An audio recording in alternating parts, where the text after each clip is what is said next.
वर्णिवेशरमणीयदर्शनं मन्दहासरुचिराननाम्बुजम् पूजितं सुरनरोत्तमैर्मुदा धर्मनन्दनमहं विचिन्तये।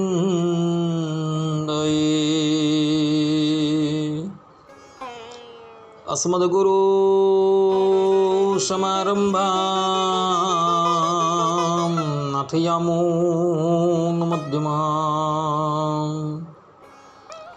लक्ष्मीवल्लभपर्यन्तां वन्दे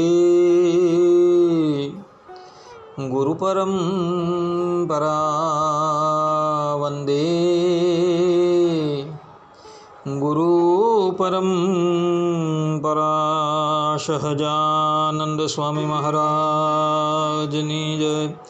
श्री नारायण मुनिदेवनी जय। श्री राधा राधा विहारी लालनी जय। असतो मा षड्गमय तमसो मा ज्योतिर्गमय मृत्युर्मा अमृतं गमय।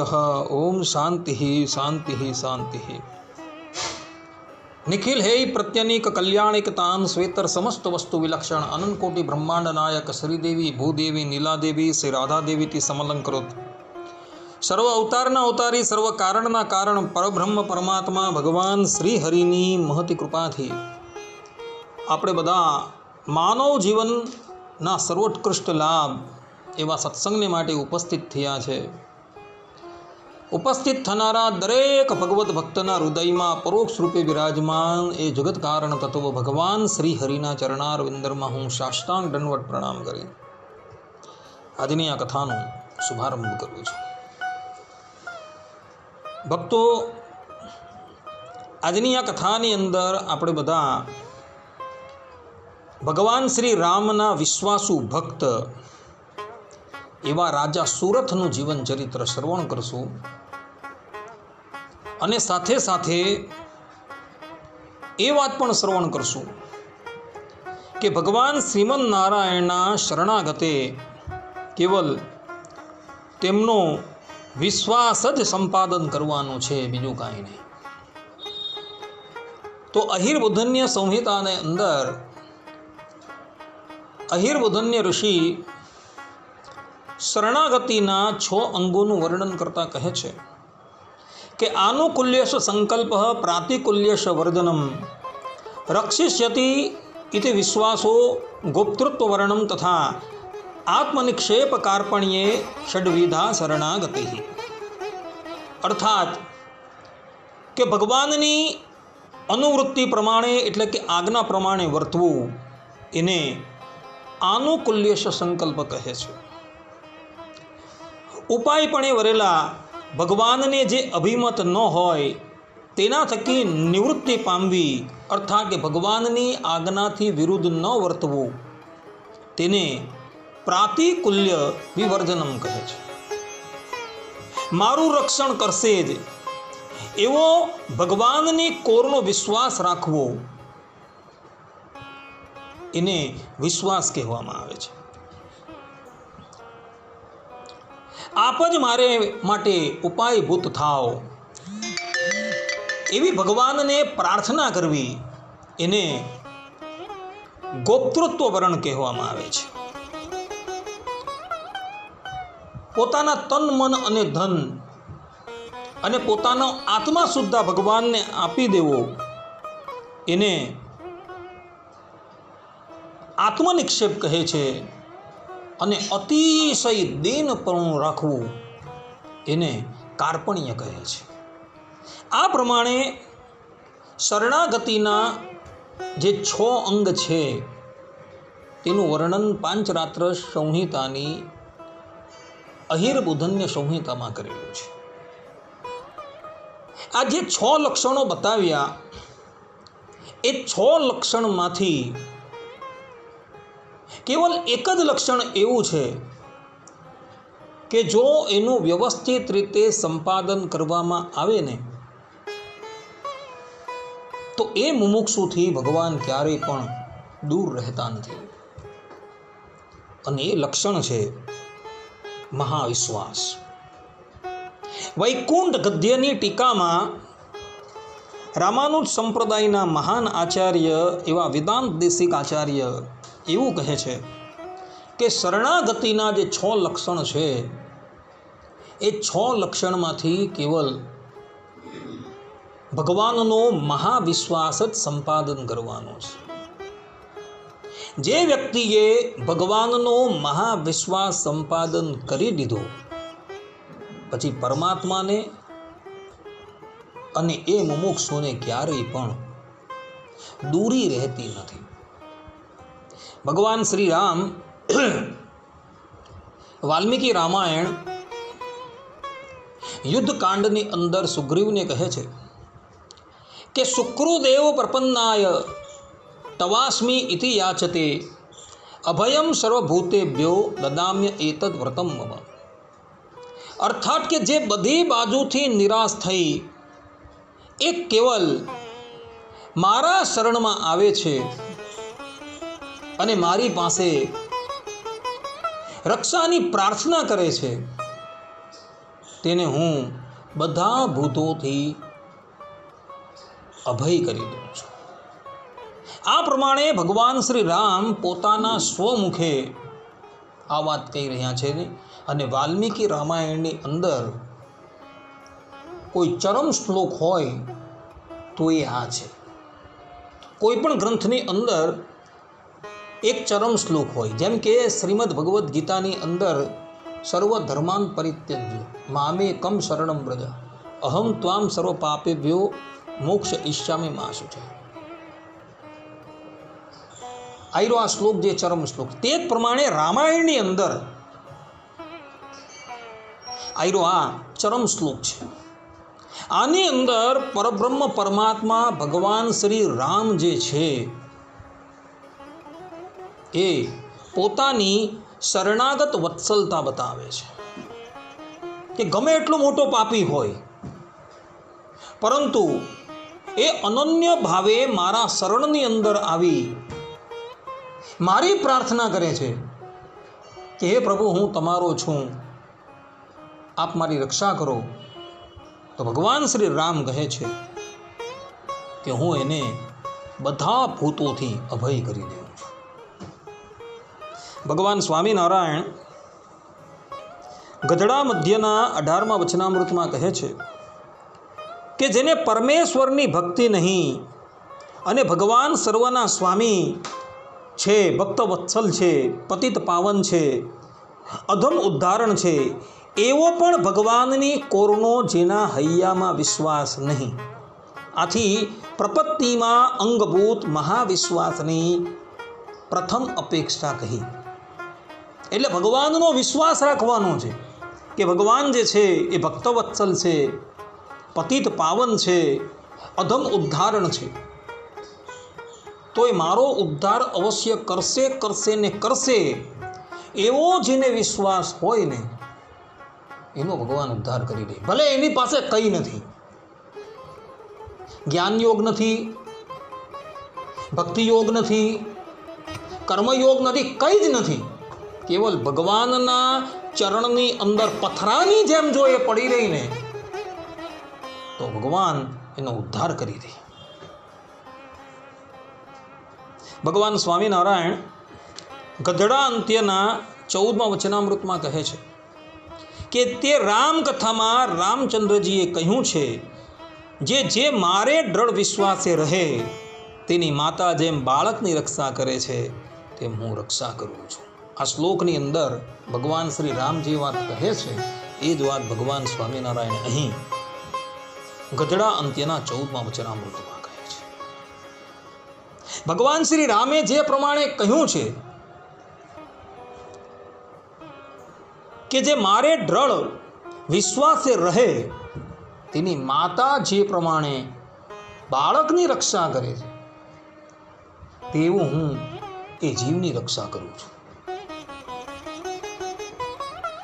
માટે શરણાગતિની અંદર ભગવાનનો વિશ્વાસ સંપાદન કરવાની અતિશય આવશ્યકતા છે. તમે પરમાત્માની પ્રાપ્તિને અર્થે ગમે એટલા ઉપાય, ગમે એટલા સાધન કરશો, પરંતુ એ પૂરતા ન થશે.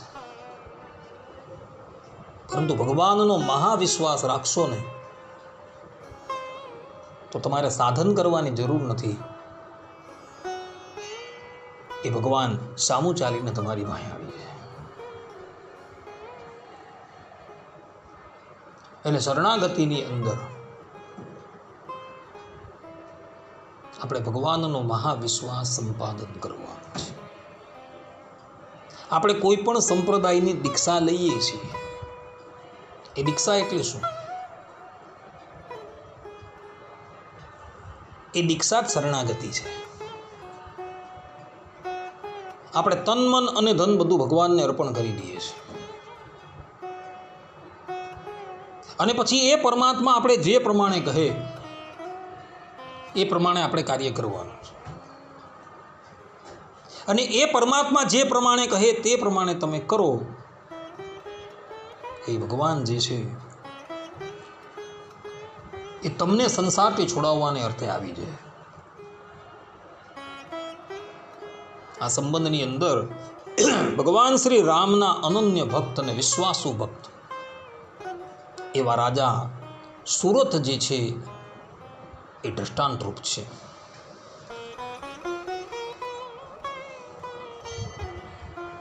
કુંડલપુર નરેશ રાજા સુરત પરમ ધાર્મિક અને ભગવાન શ્રી રામના અનન્ય ભક્ત હતા. જ્યારે પણ કોઈક મનુષ્ય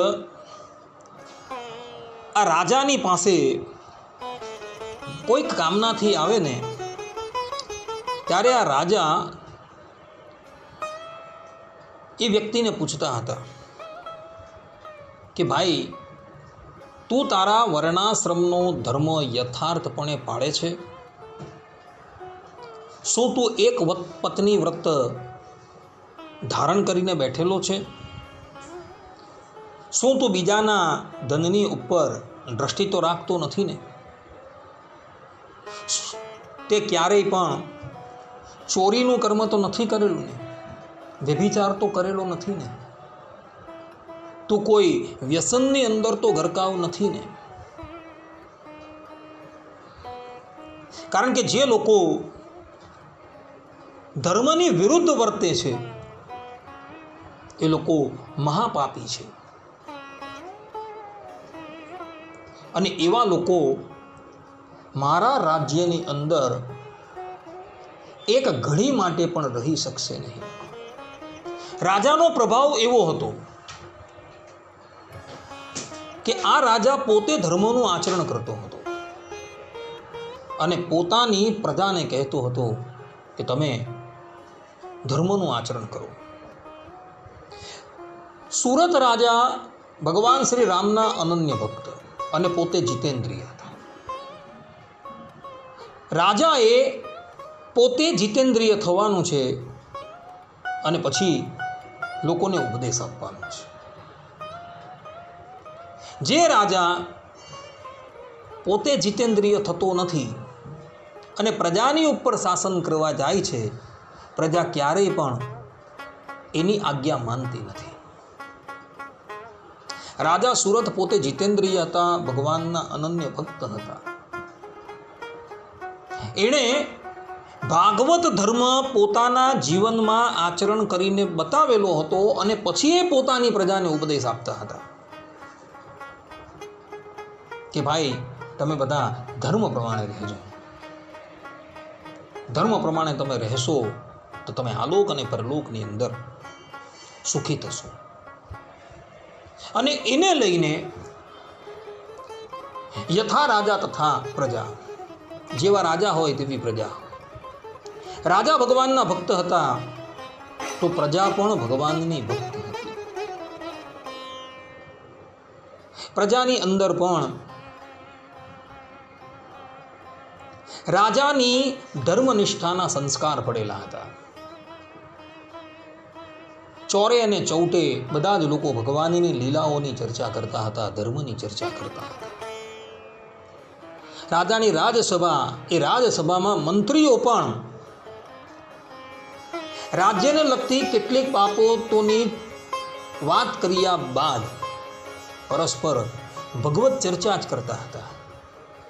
અને એને લઈને રાજાનું આખું રાજ્ય ભગવાનમય બની ગયું હતું. કોઈ સ્થાન પર નાની એવી ત્રુટિ પણ દેખાતી ન હતી. બધા જ ભગવાનના ભક્ત પ્રેમપૂર્વક ભગવાનનું ભજન કરે. એક સમયની વાત હતી. સંયમિની પુરીના અધિપતિ યમરાજને આ સુરત રાજાની પરીક્ષા લેવાની ઈચ્છા હતી. એટલે યમરાજ જટાધારી મુનિનો વેશ ધારણ કરી રાજાના દરબારમાં આવ્યા. તે વખતે રાજા સિંહાસનની ઉપર બિરાજમાન હતા. એણે જોયું મારા દરબારની અંદર એક તપસ્વી મુનિ આવેલા છે. એટલે એઓ પોતાના સિંહાસન પરથી ઊભા થઈ ગયા અને પોતાના મંત્રીઓની સાથે એ મુનિની પાસે આવ્યા. એના ચરણની અંદર મસ્તક નમાવ્યું અને એમને હાથ પકડીને પોતાના સિંહાસનની ઉપર બિરાજમાન કર્યા. પહેલાના વખતની અંદર આ સંસ્કાર હતા કે જ્યારે કોઈ તપસ્વી મુનિ રાજાના દરબારમાં આવે ને ત્યારે રાજા પોતાના સિંહાસન પરથી ઊભા થઈ જાય અને મુનિનું સ્વાગત કરવાને અર્થે સામે જાય. દશરથ રાજાને ખબર પડી કે મહર્ષિ વાલ્મીકીજી પધારેલા છે, તો તરત પોતાના સિંહાસનનો ત્યાગ કરી દોડતા દોડતા વાલ્મીકી પાસે એવો પધારે છે. તથા વિશ્વામિત્ર ઋષિ આવ્યા ત્યારે વિશ્વામિત્ર ઋષિનું સ્વાગત કરવાને અર્થે પણ એ સામું જાય છે. સુરત રાજા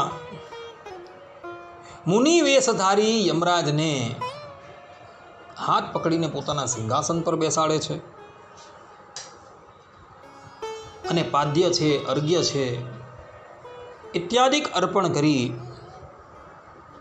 મુનિની પૂજા કરે છે.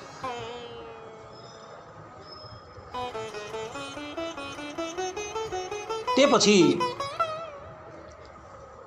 આ સુરત રાજા મુનિ પ્રત્યે બોલ્યા કે દેવ, આજે મારું જીવન ધન્ય થઈ ગયું. તમારા જેવા સત્પુરુષોના દર્શન પણ દુર્લભ છે. એ દુર્લભ દર્શન મને આજે થઈ ગયા. માટે હવે કૃપા કરીને આપ મને ભગવાનની વાર્તા કરો. આ પ્રમાણે જ્યારે સુરત રાજાએ કહ્યું ને એટલે પેલા મુનિ જે છે જોર જોરથી હસવા લાગ્યા અને રાજા પ્રત્યે બોલ્યા કે રાજન, તમે શું મૂર્ખના જેવી વાત કરો છો? આ જગતની અંદર એક કર્મ જ પ્રધાન છે. જે જેવું કર્મ કરે છે તેવું જ તેને ફળ પ્રાપ્ત થાય છે. માટે તમે પણ ભગવાનનું ભજન કરવાનું છોડો અને કર્મની અંદર જોડાઈ જાઓ. આ પ્રમાણે જ્યારે મુનિ વેશધારી યમરાજે વાત કરીને એટલે સુરત રાજા જે છે એ તો સ્તબ્ધ થઈ ગયા અને થોડી વાર પર્યંત તો એવો ગુમસુમ બેસી રહ્યા અને પછી એવો નમ્રતાપૂર્વક એટલે મુનિ પ્રત્યે બોલ્યા કે દેવ, તમે ભગવાનની નિંદા શા માટે કરો છો? શું તમને એ વાતની ખબર નથી કે કર્મનું સર્વોત્તમ ફલ જે છે એ સ્વર્ગલોક છે. સ્વર્ગલોકની અંદર જઈ મનુષ્ય વિવિધ પ્રકારના ભોગ ભોગવે છે અને એ ભોગ ભોગવ્યા બાદ એ પુનઃ ધરાતલ પર આવી જાય છે અને પછી પુનરપી જનનમ પુનરપી મરણમ પુનરપી જઠરે જનની શયનમ. એ પ્રમાણે સ્વર્ગલોકમાંથી પડેલા મનુષ્યના પણ વારંવાર જન્મ થયા કરે છે. ઇન્દ્રાદિક દેવતાઓ પણ પોતાનો અધિકાર પૂર્ણ થયા બાદ પુનઃ સંસ્કૃતિની અંદર જોડાઈ જાય છે. જ્યારે ભગવાન શ્રી રામનો ભક્ત ભગવાનના ભજનના પ્રતાપથી યદ ગત્વા ન નિવર્તન્તે તદ્ધામ પરમમ મમ, અર્થાત કે જે ધામની અંદર ગયેલા મનુષ્ય પુનઃ આ લોકની અંદર આવતા નથી, એવું એ ભગવાનનું ધામ છે, જેને એક વખત પ્રાપ્ત કર્યા બાદ પુનઃ સંસારની અંદર આવવું પડતું નથી. ધ્રુવ છે, પ્રહલાદ છે, રાજા અંબરીશ છે, એના ચરિત્ર શું તમે નથી જાણતા? ભગવાનની નિંદા કરનારાને યમાલયની અંદર જવું પડે છે. શું એ વાત તમે નથી જાણતા? આ પ્રમાણે જ્યારે સુરત રાજાએ કહ્યું ને, એટલે એની અનન્ય નિષ્ઠા જોઈ યમરાજ પોતાના મૂળ રૂપમાં આવી જાય છે અને રાજાને કહે છે કે રાજન, અમે તો તમારી પરીક્ષા લેવા માટે આવેલા હતા કે તમારી ભગવાનની અંદર નિષ્ઠા છે કે નહીં, પરંતુ મને દેખાય છે કે તમારી તો ભગવાન શ્રી રામ પ્રત્યે અનન્ય નિષ્ઠા છે. માટે જાઓ, હું તમને આશીર્વાદ આપું છું. એક દિવસ ભગવાન શ્રી રામ તમને અવશ્ય દર્શન આપવા માટે આવશે. દેવતાઓ જ્યારે પ્રસન્ન થાય ને, ત્યારે એમની પાસે ક્યારેય પણ ભૌતિક વસ્તુ માંગવી નહીં, પણ એની પાસે ભક્તિનું વરદાન માંગવું. યમરાજ જે છે એની ગણના 12 ભાગવતોની અંદર થયેલી છે. જે 12 ભાગવતો ભાગવત ધર્મને જાણે છે, એમાં એક યમરાજ પણ છે. અને એવો સંયમીની પુરીમાં રહ્યા થકા કોઈ પણ જાતના રાગ અને દ્વેષથી રહિત થઈને પોતાની પાસે આવેલા જીવાત્માઓને એના કર્મ અનુસાર દંડ આપે છે, પરંતુ સાથે સાથે એવો ભાગવત ધર્મનું આચરણ કરે છે. જે પાપી છે એ પાપીઓને સંયમીની પુરીમાં યમરાજનો ચહેરો, યમરાજનું મુખ એ અતિશય ભયંકર દેખાય છે. અને જે પુણ્યશાળી જીવાત્મા છે એઓને સંયમીની પુરીમાં યમરાજનું મુખ અતિશય સૌમ્ય દેખાય છે. કુબેર છે, યમરાજ છે, વરુણ છે, એ લોકો ભગવાનના ભક્ત છે, એ કોઈ સામાન્ય નથી. ભગવાનની આજ્ઞાએ કરીને એ લોકો એ અધિકારની ઉપર નિયુક્ત થયા છે. એ લોકોનો અધિકાર પૂર્ણ થાય તો એ લોકો સીધા ભગવત ધામમાં જાય છે. એને આધિકારિક ભક્ત કહેવામાં આવે છે. ભગવાનની લીલાની અંદર સહાય કરવાને અર્થે એ લોકો ત્યાં નિયુક્ત થયા હોય છે. તો આ પ્રમાણે યમરાજ સુરત રાજાને આશીર્વાદ આપીને ત્યાંથી જતા રહ્યા. ભગવાન શ્રી રામ ધરાતલની ઉપર પ્રગટ થઈ ચૂકેલા છે. સુરત રાજાને એ વાતની ખબર પડી કે ભગવાન શ્રી રામે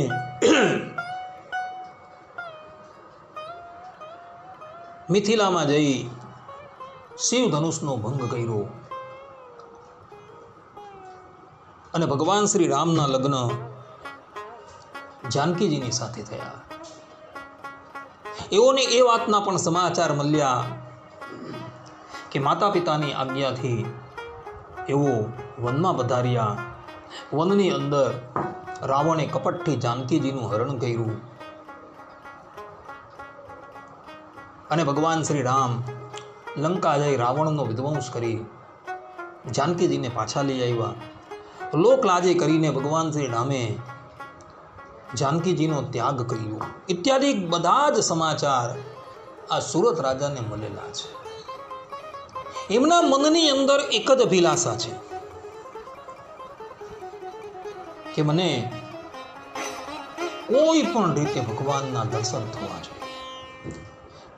ભગવાન મને અને મારી પ્રજાને પાવન કરવાને અર્થે મારા રાજ્યની અંદર આવે.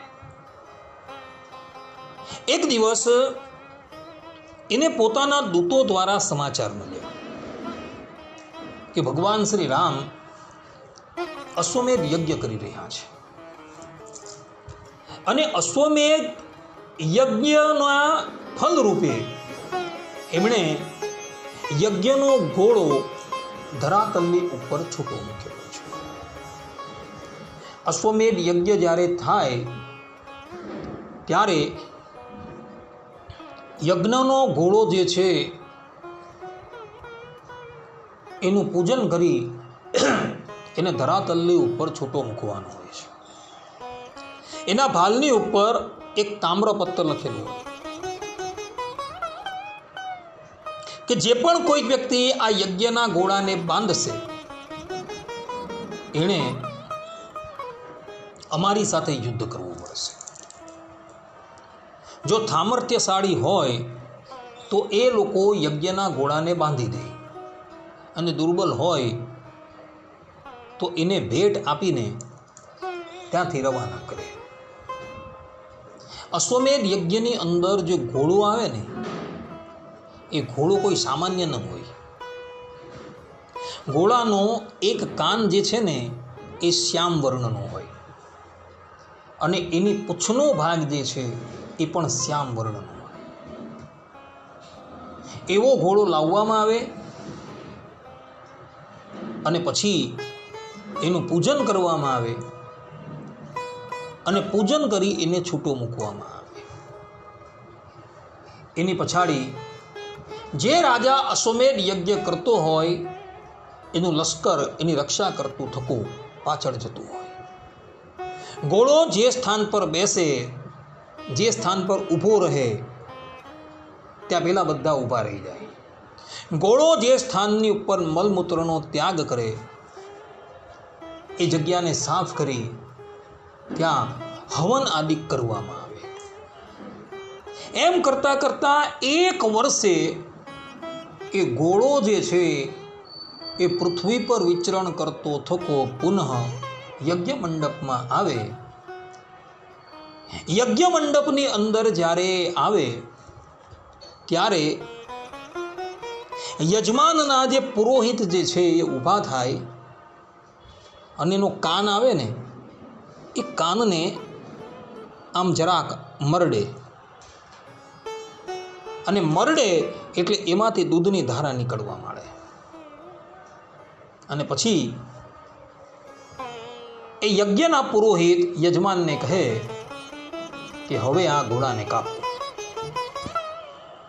ઘોડાને કાપવામાં આવે અને ઘોડાને કાપતા એમાંથી રક્ત ન નીકળે, એમાંથી દૂધની ધારા નીકળે અને એ દૂધની ધારાથી યજ્ઞદેવની તૃપ્તિ કરવામાં આવે. અને પછી એ ઘોડો જે છે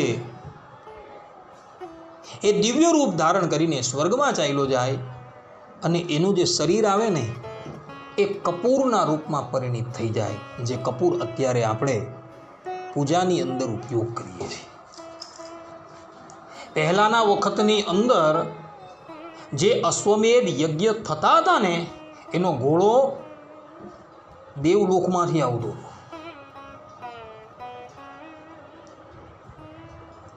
યજ્ઞ કરાવનારા ઋત્વિજો જે છે એ પોતાની યોગ સિદ્ધિથી દેવલોકમાં રહેલા ઘોડાને ધરાતલ પર લાવતા હતા અને એના દ્વારા યજ્ઞ સંપાદન કરવામાં આવતું હતું.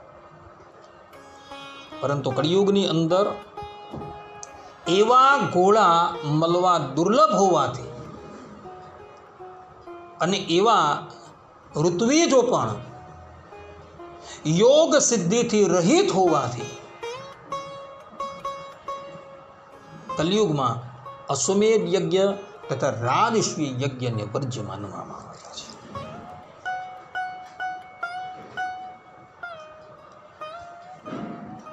રાજા સુરથને એ વાતના સમાચાર મળ્યા છે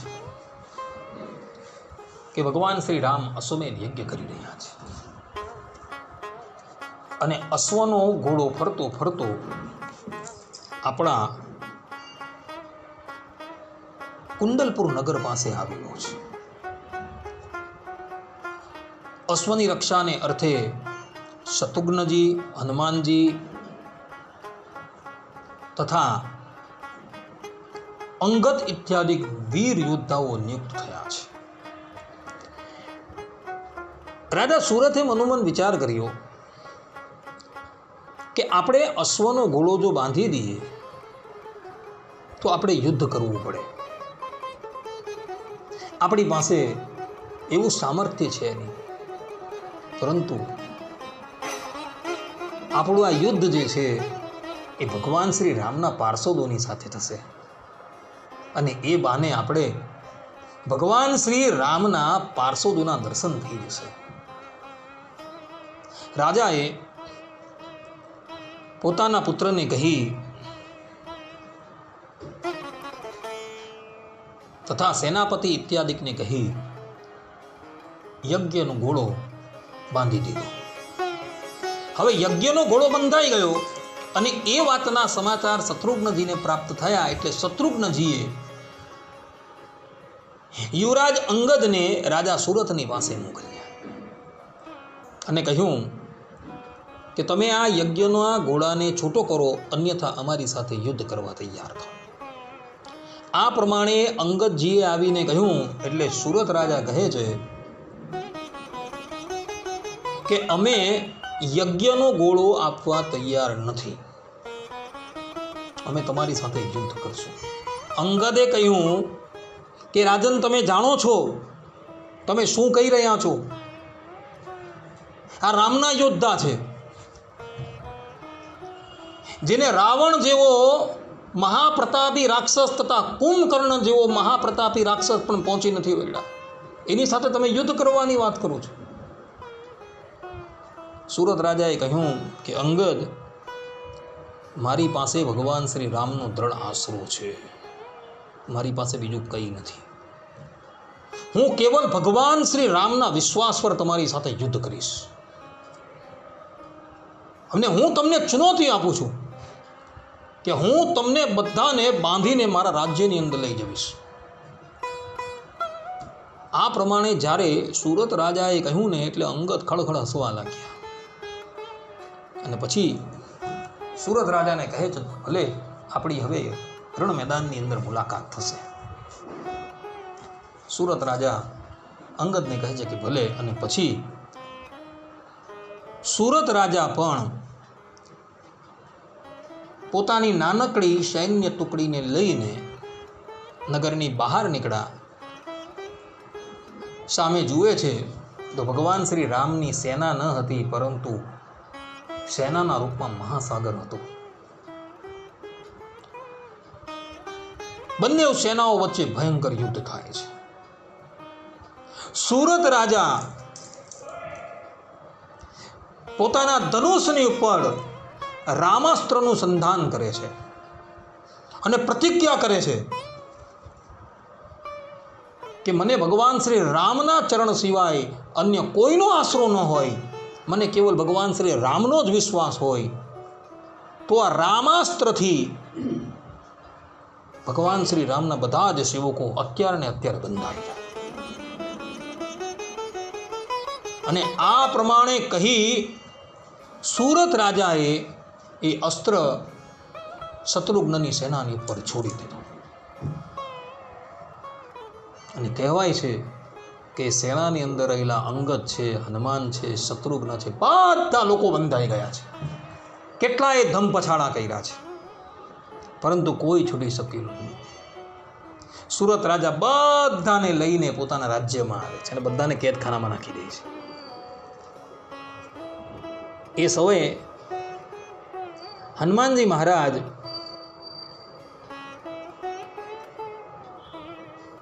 એવો પણ બંધનમાં આવી ગયા હતા.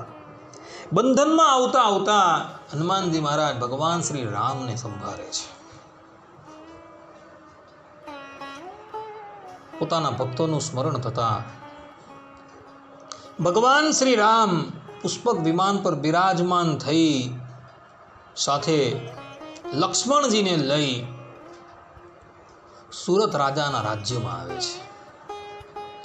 સુરત રાજાએ જોયું કે મારા આરાધ્ય દેવ પરબ્રહ્મ પરમાત્મા ભગવાન શ્રી રામ આવેલા છે. એવો સિંહાસન પરથી ઊભા થાય છે અને દોડતા દોડતા જઈ ભગવાન શ્રી રામના ચરણમાં આળોતવા લાગે છે. સુરત રાજા પ્રેમમાં ઉન્મત્ત થઈ ગયા છે. એવો વારંવાર ભગવાનના ચરણની અંદર દંડવત પ્રણામ કરવા લાગે છે. ભગવાન શ્રી રામ એને ચતુર્ભુજ રૂપે પોતાના દર્શન આપે છે. ભક્તરાજ ભગવાન શ્રી રામનો હાથ પકડી એમને પોતાના સિંહાસન પર પધરાવે છે અને 1600 ઉપચારોથી એમની પૂજા કરે છે અને પોતાના અપરાધ બદલ એવો ભગવાન શ્રી રામની ક્ષમા માંગે છે. એ ભગવાનને કહે છે કે પ્રભુ, મારે તમારા સૈન્યની સાથે યુદ્ધ ન કરવું હતું, પરંતુ આજે હજારો વર્ષ વ્યતીત થઈ ગયા છે, મને આપના દર્શન થયા ન હતા. મને તો કેવલ તમારા દર્શનની લાલસા હતી અને એટલે માટે અમે તમારી સેના સાથે તમારા વિશ્વાસની ઉપર આ યુદ્ધ કરેલું છે અને એના પ્રતાપે તમે અમને દર્શન આપવા માટે આવેલો છો. સુરત રાજાની વાત સાંભળી ભગવાન શ્રી રામ કહે છે કે રાજન, તમારી આ સમર પૂજાથી હું અતિશય પ્રસન્ન થયો છું. જ્યાં લગીન તમે અમને આજ્ઞા આપશો નહીં ત્યાં લગીન અમે તમારા રાજ્યની અંદર જ રોકાશું. 4 દિવસ પર્યંત ભગવાન શ્રી રામ ત્યાં રોકાય છે. અંતે સુરત રાજાને થયું કે ભગવાનને પણ યજ્ઞ માટે મોડું થતું હશે, એટલે એવો ભગવાન શ્રી રામને પ્રણામ કરી કહે છે કે પ્રભુ, આપ પુનઃ અયોધ્યા પધારો. હું તમારા ઘોડાની રક્ષા કરવાને અર્થે શત્રુઘ્નની સાથે જાઉં છું. આ પ્રમાણે જ્યારે સુરત રાજાએ કહ્યું એટલે ભગવાન શ્રી રામ પોતાના ભક્તની આજ્ઞા લઈને અયોધ્યાપુરી પધારે છે. અને પછી સુરત રાજા પોતાના રાજ્યના ભારને મંત્રીઓને તથા પોતાના પુત્રને અર્પણ કરી એવો યજ્ઞના ઘોડાની રક્ષા કરવાને અર્થે શત્રુઘ્નની સાથે ચાલી નીકળે છે. આ પ્રમાણે ભક્તો, સુરત રાજા જેઓ નિષ્કિંચન હતા, એની પાસે ન કર્મયોગ હતો, ન જ્ઞાનયોગ હતો, ન ભક્તિયોગ હતો. કેવલ ભગવાન શ્રી રામનો દ્રઢ આશ્રય હતો અને એને ભગવાનની કોરનો વિશ્વાસ હતો. અને વિશ્વાસને લઈને એ મોટા મોટા યોદ્ધાઓને પણ બાંધવાને અર્થે સમર્થ થઈ ગયા. એની સમર પૂજાથી પ્રસન્ન થઈને ભગવાન શ્રી રામ પણ એને દર્શન આપવાને અર્થે સામુ ચાલીના રાજ્યમાં આવેલા હતા. જ્યારે સાધકના સાધનોનો અંત આવી જાય ને ત્યારે ઈશ્વર જે છે ને એ સાધકને દર્શન આપવા નહીં, પરંતુ એના દર્શન કરવાને અર્થે એની પાસે આવતા હોય. રાજર્ષિ ધ્રુવનું ચરિત્ર તમે જોજો. ધ્રુવની તપસ્યાથી જ્યારે ત્રિલોકી આતંકિત થઈ ગઈ અને દેવતાઓ ભગવાન શ્રીમદ નારાયણની પાસે ગયા અને એમના પ્રત્યે બોલ્યા કે પ્રભુ, આપ ધ્રુવને તપસ્યામાંથી વિરક્ત કરો અને આપ એને દર્શન આપવા જાઓ. ત્યારે ભગવાન શું બોલે છે કે હું દર્શન આપવા નહીં, પરંતુ હું મારા ભક્તના દર્શન કરવાને અર્થે હવે ત્યાં જઈશ. ભગવાન સ્વામિનારાયણ 7 વર્ષ પર્યંત તીર્થાટન કરીને લોએજ પધાર્યા. શા માટે? એ લોએજ ગામની અંદર રામાનંદ સ્વામીના 40 શિષ્ય રહેતા હતા, જેઓ પરમ ભાગવત હતા અને કેટલાય કાળથી ભગવાનના આવવાની રાહ જોતા હતા. એને દર્શન આપવાને અર્થે ભગવાન પધારેલા હતા. જીવાત્માના સાધનનો અંત આવી જાય ત્યારે પરમાત્મા એની શોધખોળ કરતા આવી જતા હોય છે.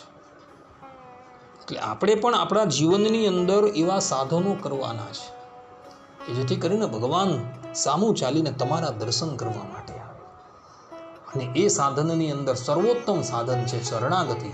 અને એ શરણાગતિની અંદર પણ સર્વોત્તમમાં સર્વોત્તમ કોઈ હોય તો એ ભગવાનનો મહાવિશ્વાસ છે. એ વિશ્વાસનું સંપાદન નરસિંહ મહેતાએ કરી દીધું. તો ભક્તરાજ કોઈ પણ સંકટ આવે તો શાંતિથી બેહીને ભગવાનનું સ્મરણ કર્યા કરે ને ભગવાન આવીને એના બધા કાર્ય કરી જાય. કહેવાય છે કે 52 કાર્ય કરવા માટે ભગવાન આવેલા હતા. કારણ કે નરસિંહ મહેતાને ભગવાનનો વિશ્વાસ હતો. મીરાબાઈ, એને ભગવાનની કોરનો વિશ્વાસ હતો.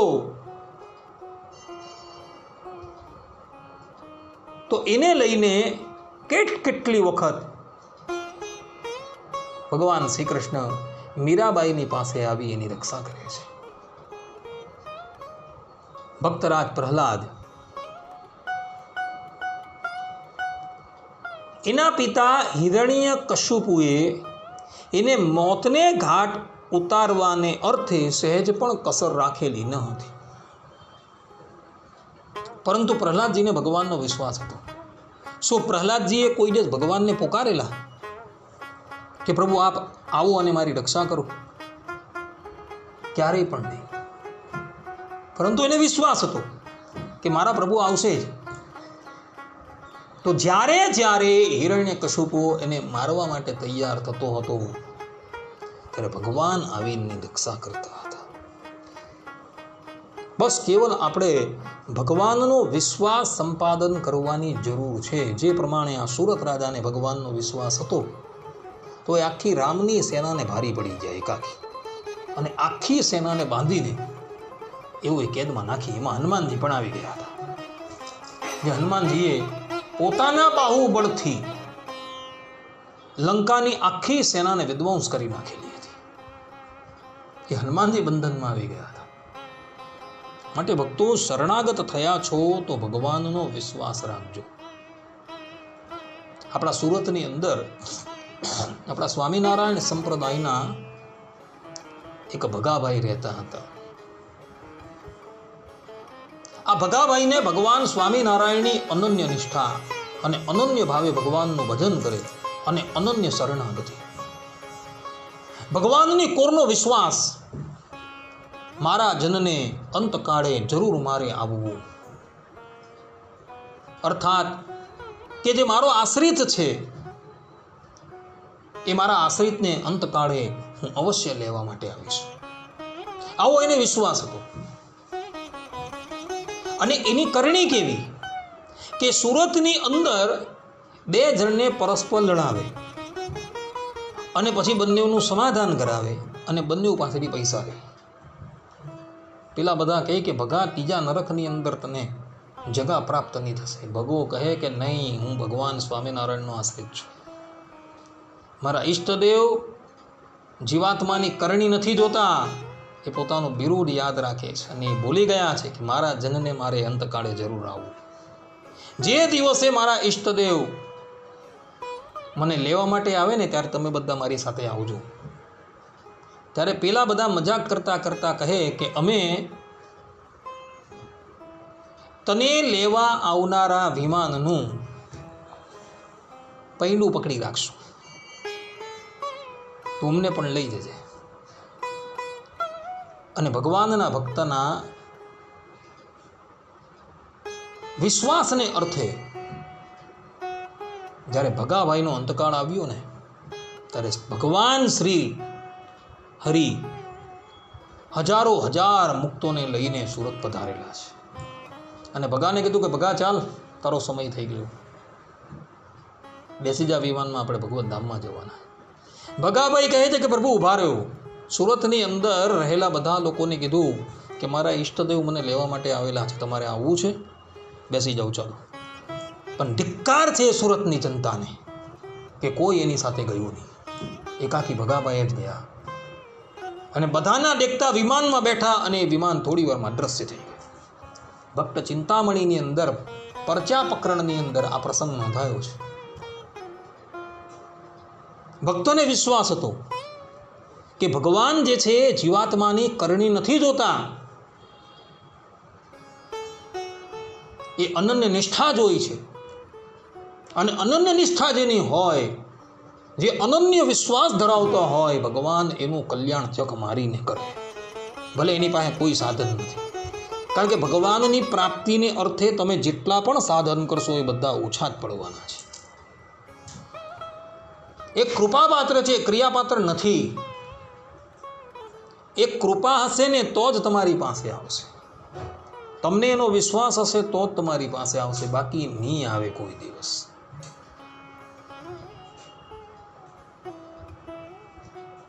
માટે ભક્તો, ભગવાનના શરણાગત થયા છો તો ભગવાનની પૂર્ણ વિશ્વાસ રાખજો કે ભગવાન અધમ ઉદ્ધારણ છે, પતિત પાવન છે. ગજેન્દ્રની પોકારની ઉપર ભગવાન આવી ગયા હતા, દ્રૌપદીની પોકારની ઉપર ભગવાન આવેલા હતા. મારી પોકાર પણ કેમ ન આવશે? અવશ્ય આવશે, એવો વિશ્વાસ રાખજો. જો આ પ્રમાણેનો વિશ્વાસ રાખશું તો ભગવાન તમારું કલ્યાણ કરવાને અર્થે આવશે. વેદાંત દેશિક આચાર્યએ વૈકુંઠ ગદ્યની અંદર ભગવાનનો વિશ્વાસ સંપાદન કરવું એ જ સૌથી મોટી વાત છે એવું કહ્યું છે. માટે ભગવાનનો વિશ્વાસ સંપાદન કરજો. સાધનોનું બળ ક્યારેય પણ રાખતા નહીં. ભલે આપણી પાસે જ્ઞાન યોગ નથી, કર્મ યોગ નથી, ભક્તિ યોગ નથી, કઈ જરૂર નથી. ભગવાને જે પ્રમાણે કહ્યું છે એ પ્રમાણે તમે વર્તતા રહેવું તો પણ તમારું કલ્યાણ છે. આથી બધા જ ભગવત ભક્તો આ વાત જે છે આત્મસાત કરી રાખજો. અને શરણાગતિના જે 6 અંગ છે એ 6 અંગમાંથી મહાવિશ્વાસ રૂપી અંગને દ્રઢ કરવાનો પ્રયાસ કરજો. તો તમે આ લોકની અંદર પણ સુખના ભાજી થશો અને પરલોકની અંદર પણ સુખના ભાજી થશો.